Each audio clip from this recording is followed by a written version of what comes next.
As I've alluded to already, one of the great themes of our age, and indeed of our next session, is electrification. And why does this matter so much? Let's remember, through most of the last century, the predominant final energy carrier has been fossil fuels, has been liquid fuels. Even now, maybe 80% of the global total. But by every official and formal prediction from the International Energy Agency and other leading thinkers, electrification, electricity as a fuel, is on the rise. It is a global electrification super cycle, it's been called. And this is a very good thing. It should be applauded.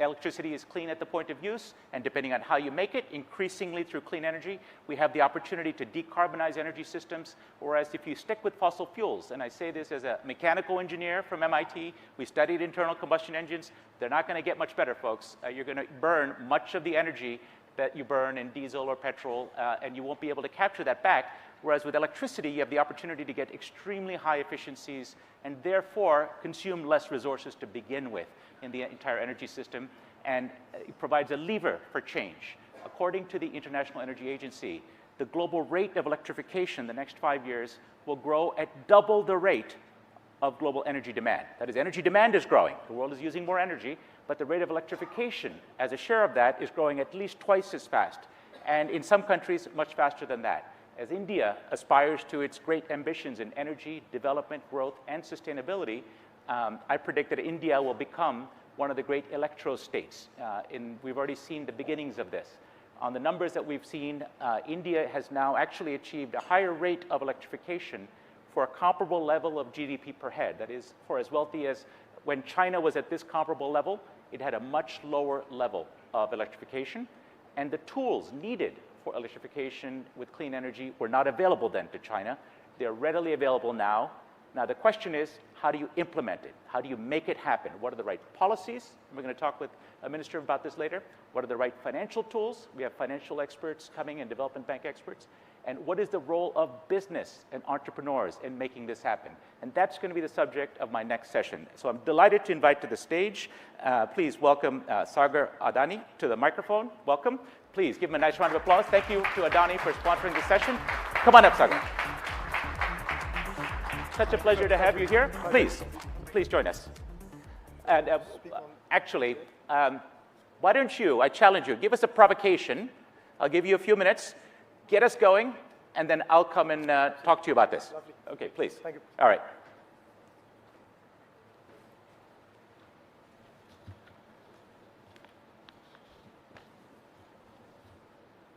Good morning, everyone, and thank you for having me. It's truly a pleasure to speak in front of such a distinguished audience.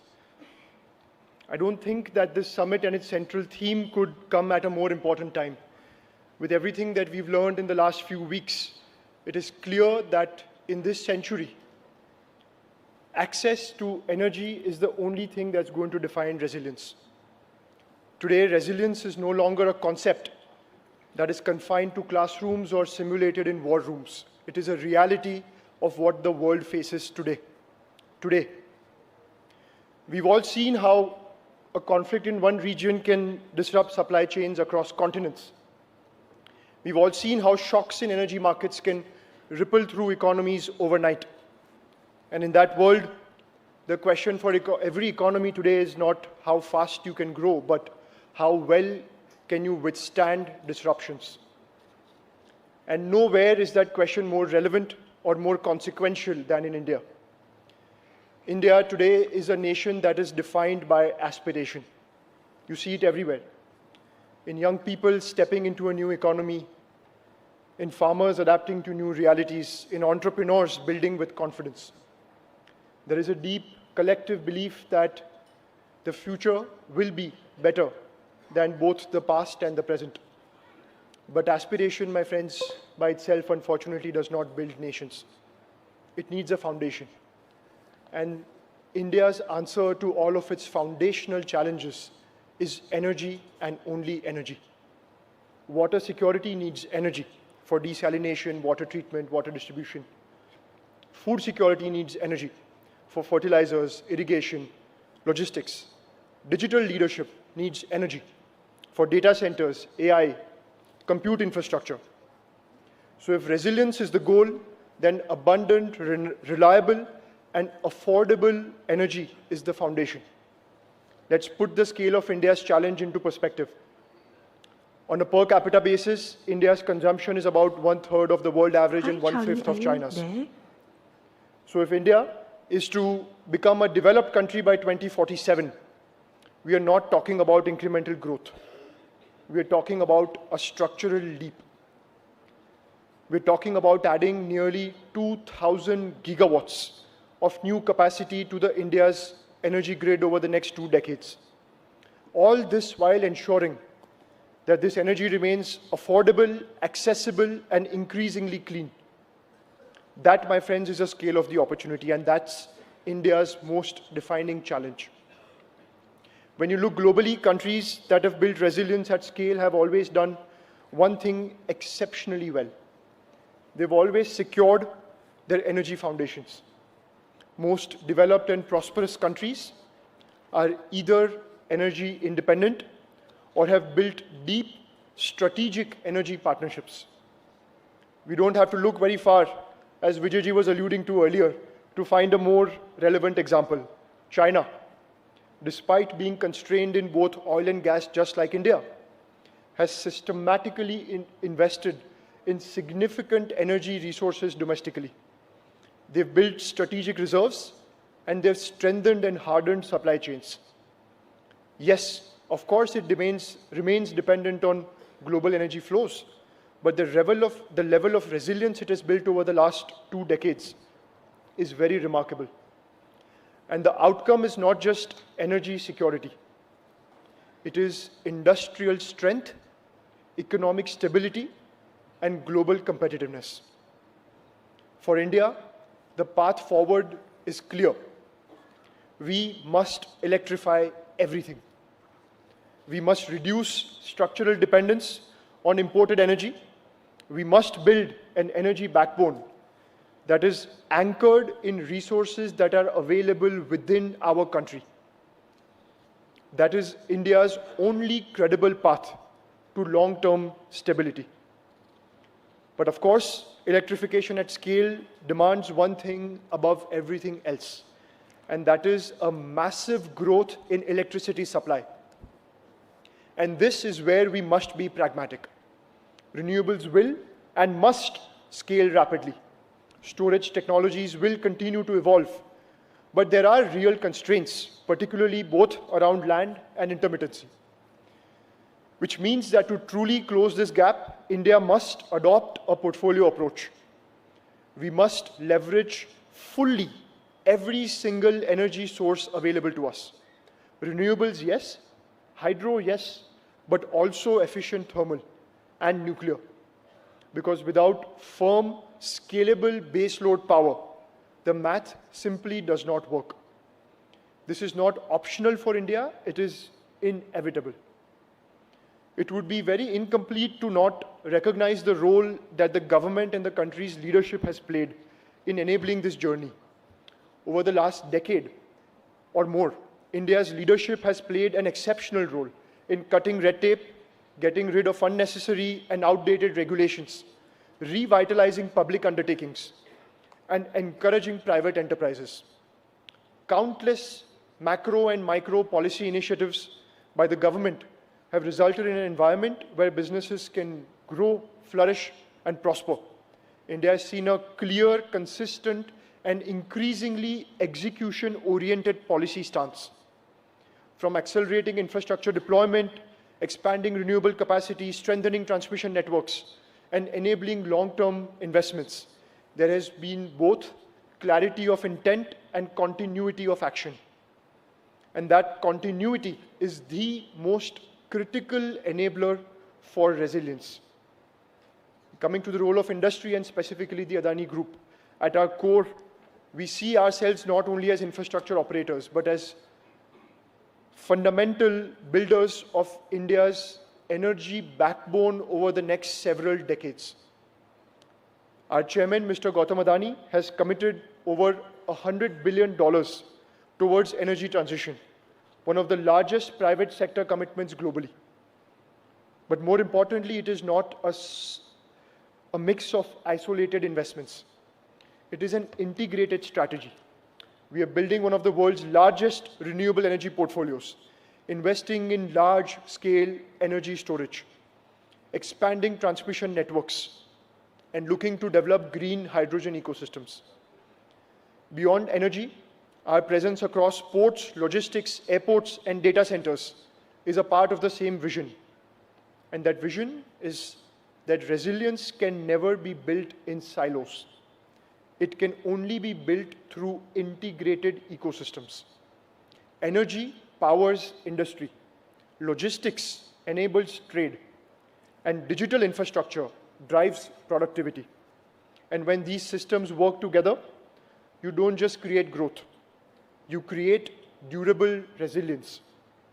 So if I were to leave you all with one thought, it would be this. The real question is not whether India will need more energy. That already is very clear. The real question is how fast can we build it? Because in the end, resilience can never be built through intent alone. It is only built through execution, through the ability to create infrastructure at scale, at speed, and with purpose. And if India gets this right, we can deliver, if we can deliver abundant, affordable, and clean energy at the scale that is required, we will not just secure our own future. We will not just elevate 1.4 billion people. We will help stabilize the future of the global economy. Because India does not operate in isolation. What happens in India matters everywhere in every single corner of the world. That, my friends, is both our opportunity and our collective responsibility.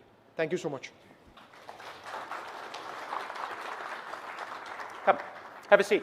Let's dig into this. I certainly agree with your proposition that energy is the master resource. It is the enabler of all of the other things that society aspires to. And you make the point as well in the end that India is going to be an example for the world. The world is watching as the largest, fastest growing major economy, one that's capable of tremendous momentum when India gets going. But it seems to me there are three areas of potential challenges, and I want to get your perspective on this. Policy, technology, and finance, where you're our industrialist on stage.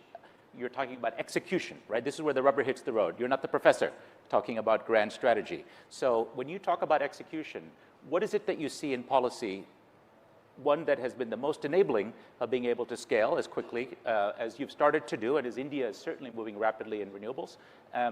But what is the remaining biggest challenge on policy that you would like to see improved? So on the policy front, Vijayji, two things.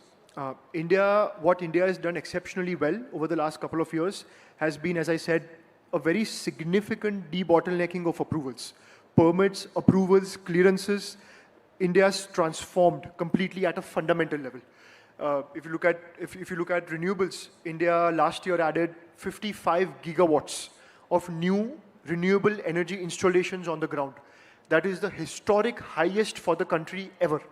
And that's been done because the government's been so proactive with regards to enabling the infrastructure to come up on the ground. What it has already started doing a lot of is how do you look at integration between the overall national electricity plan? How much thermal is coming in? How much renewables is coming in? When? Are the evacuation bottlenecks ready to be able to capture and evacuate that power? Is that being bottlenecked? Is the timing of the capacity addition in sync with the timing of the transmission capacity being added? There's a timing mismatch. So government has already started to streamline a lot of these things, but there is a little more streamlining that is required, which the government is already working on. So the constraint that you speak of, I believe, is just that. How do you look at systemic integration of everything coming together within the timelines that they're coming together in, so that no capacity gets stranded at the country level? So you put your finger on what the energy experts in India really see as one of the important challenges. That is the grid in India, which has some tremendous qualities, meaning you have a national grid. It's heavily invested. It's a modern grid, and one that's improving.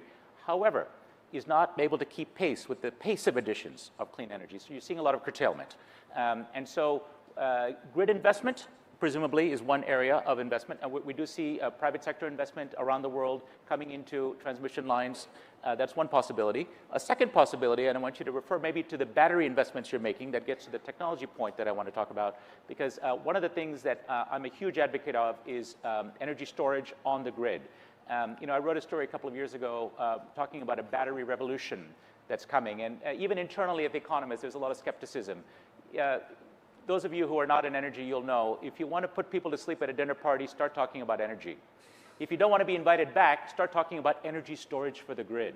You'll never be invited back, right? But this was the #1 story on The Economist website globally for a week, even with competition of Trump in the Middle East and so on, because when one really looks at the battery revolution that's ongoing, the collapse in prices, the improvement in durability and longevity, the potential to transform clean energy from one time of day to another, if the rules are right and incentivize time shifting. So talk a little bit about that, because I know you have big plans for BESS, as it's called, battery energy storage for the grid. Yes. I was able to see some of this at firsthand, where you're scaling this up, but it depends crucially on the ability to monetize this, and only some places in India, as of now, have time of use pricing, for example, or other measures. So what can be done to accelerate this trend? No, I think, first of all, your thesis is absolutely right. I think energy storage is an inevitability in India going forward, and at scales which no one would have possibly thought of or imagined. Us as a group, just us alone, we shortly, in the next couple of days, will have about 3 gigawatt hours of installed BESS capacity. That makes it one of the largest installed capacities anywhere in the world already in a single location. But that's not even the point, because our internal plan is to add between 10 to 15,000 megawatt hours, 10 to 15 gigawatt hours every year going forward. Now, this is not free, right? Solar prices collapse. What is the business case for doing this for you? The business case for this basically is when you have so much solar capacity being added across the country. There is a time of a day where all those capacities are generating power together. Well, when it's hot, when it's sunny, hot, during and the when day. it's sunny during the afternoon. Sure. That's not necessarily always when the grid requires power. Right. Which leads to a drop in terms of grid prices. Right. So instead of supplying that electricity directly into the grid at that point in time, you can just use that energy to store in the batteries. So you arbitrage, you do the time difference. Exactly. But that only works if you get paid for it later. Which India grid allows you to charge for. Right. So what we are doing today as a group, as our economic program is, we discharge 100% of that electricity into the grid between 6 and 10 p.m., which is evening peak hours. So the rates in the grid go somewhere between 8 to 10 rupees per unit at that time, versus let's say 2.5 during the day. Right. So obviously batteries are expensive, so the economics have to work. But the evening peak that the country has available today gives us enough. So no further reforms are needed. You're 100% satisfied. Completely, 100%. Okay, well, you heard it here first. I'll tell the minister when he turns up as well. No need to do anything more. These guys keep building everything that they've promised, unlike some others. That's why we're building on the ground what we're building, because Okay. we're comfortable with what the framework is. Let's talk about finance. This is obviously enormous amounts of capital that's going to be required to build out the green energy revolution, in tandem with continuing to keep the lights on with firm power that you talked about, the continued need to have, whether it's nuclear or thermal or whether it's the battery energy storage firming. The early parts of the round-the-clock auctions, which are meant to address this, they have not been as successful as hoped, for example. So, what is the financing model if it's not the auctions? How is this going to be paid for? So, Vijayji, we as a group always look at PPAs as just commercial instrumentalities of delivering power. What's real at the end of the day is there is a certain demand and there is a certain supply. And there is a certain price that either the DISCOM or the consumer is willing to pay for a certain kind of power, looking at the overall affordability index in India. So that's the only thing that's real. PPAs and everything is just, they're synthetic instruments, the way we see it. So what is our focus? Our focus is to make sure that we generate an electron at the cheapest possible rate in the country. Because if we are the cheapest, no matter what cost is to generate or not, no matter what cost is to store it, as long as lights are on, our power will flow. So that's how we look at economics at a fundamental level. But to be honest, yes, financing about this remains is a difficult proposition, just because of scale, because of the sheer volume of capital that is required to fund this. But it's not just volume, right? I mean, the cost of capital in India still remains higher than it is in developed markets, for example, although it's lower than it is in Africa, let's say, where the world has a higher perceived risk in doing business in Africa. You're in more developed capital markets. But accessing capital, you're paying more than an American developer in Texas would pay. You're absolutely right. But at the same time, the cost of constructing projects is significantly lower. So if you look at both those things put together, the delivered cost of electron into the grid, which includes the financing cost, which includes the construction cost, which includes everything. India is one of the lowest cost of electron generation places anywhere in the world. We have 2 minutes left, so I'm going to press you on one final point, and that is something that's going to increase your costs, I would put to you. I'll challenge you. That is meeting the government objectives of supply chain domestication. I know that unlike many other players, you've been able to move upstream in the solar chain into ingots, into wafers. You're talking about polysilicon, although that's a very big step to take where the Chinese are very cheap and effective. Doesn't this increase the cost? Even if it improves, let's say, resilience and domestic Indian manufacturing ambitions, aren't you guaranteeing that power will be more expensive as a result of these investments? Of course, the cost of power will increase. Of course, the cost will go up because when China manufactures north of 500 gigawatts, India is at 50. Why not say thank you to the Chinese taxpayer for subsidizing these goods and welcome these products? Why are you reinventing the wheel? Because we go back to the same theme, Vijayji, of resilience. Because what every interdependence, what the world has taught us over the last couple of weeks is that every single interdependence is a vulnerability.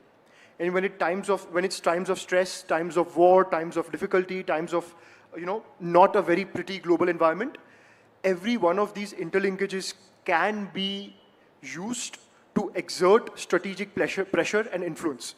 That is something India has learned. That is something I believe all of us have learned with whatever we've seen over the last couple of weeks.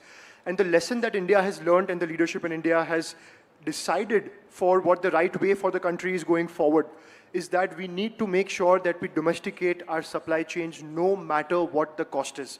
Because equally as there is a proposition of taking the advantage of Chinese taxpayers subsidizing it, there is equally a prerogative for the country where if they overnight increase, for example, we have no capacity here and they know that, and if you overnight increase prices by 40-50%, what can you do as a country? You'll have to immediately halt all renewable energy additions. So in a way, the capacity addition is not so much as a cost, but also as a hedge for any other country anywhere else in the world to think twice before taking a step of this sort. Resilience doesn't come for free, but it may be an insurance worth paying for. Absolutely. Okay. That's what I believe. We're just out of time. I see the red lights are flashing.